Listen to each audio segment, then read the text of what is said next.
ዛሬ ስለ ሪስትራፕ ነው ማውራችሁ ማለት ነው።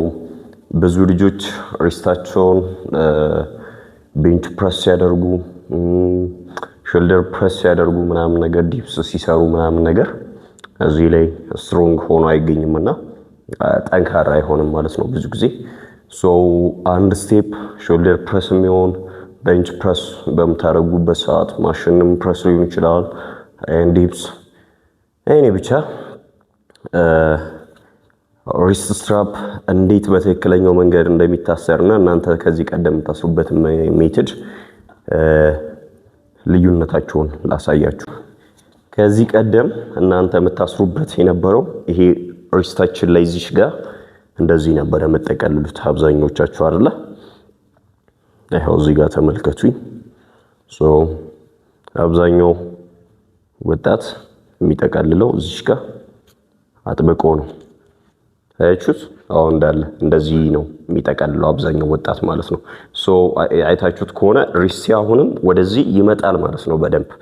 ቤንች ፕረስ ላይ ሲሆን በደንብ ጠንካራ ሆኖ ስለማይዝ ወደዚህ ስለሚመጣብን ስትራፓችንን በደንብ በምናስርበት ሰዓት ላይ ዩት እቺን ፓርት አያችኋት? እቺ ሪስታችን ከፍ አድርገን ነው የምናስረው። አጠማጠሙን አያችሁ? ይሄው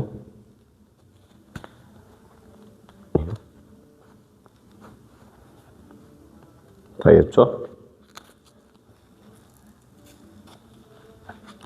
አሁን ሪስቴ ወደዚህ ወደዛ አይልም፣ በጣም ጠንክሮ ነው የያዘው።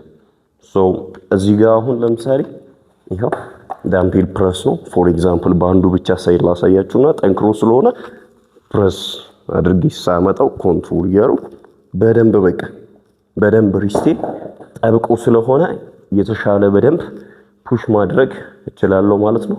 ስፔሻሊ ቤንች ፕረስ በደንብ አላድግ ያላችሁና ሾልደር ፕረስ ፕሮግሬሲቭ ኦቨርሎድ ለማሳደግ ወይም ደግሞ በሂደት እያሳደጋችሁ መምጣት ለከበዳችሁና ሪስታችሁ ስትሮንግ ላልሆነ ሰዎች አንዱ የፎርአርም ስራዎችን ስትሰሩ በደንብ ሪስታችን ፎርአርማችን ስትሮንግ እየሆነ ይመጣል። ሌላው ትራይሴፕስ በደንብ ስትሮንግ መሆን አለበት። የፊት ለፊት ትከሻው እንደዛ። አዲሽናሊ ሞቺ እንደ ቲፕ በምንሰራበት ወርክአውት ላይ ሌላው ይቀርና 0.001 ሰፖርት የሚያደርገን አይነት ወይም ደግሞ ውጤት የሚያመጣ ነገር ከሆነ ተጠቀሙት። ሰሞኑ የጠፋሁት በአንዳንድ ሪሰርች ፔፐሮች እና ክላስ ተደራርበውብኝ ነው።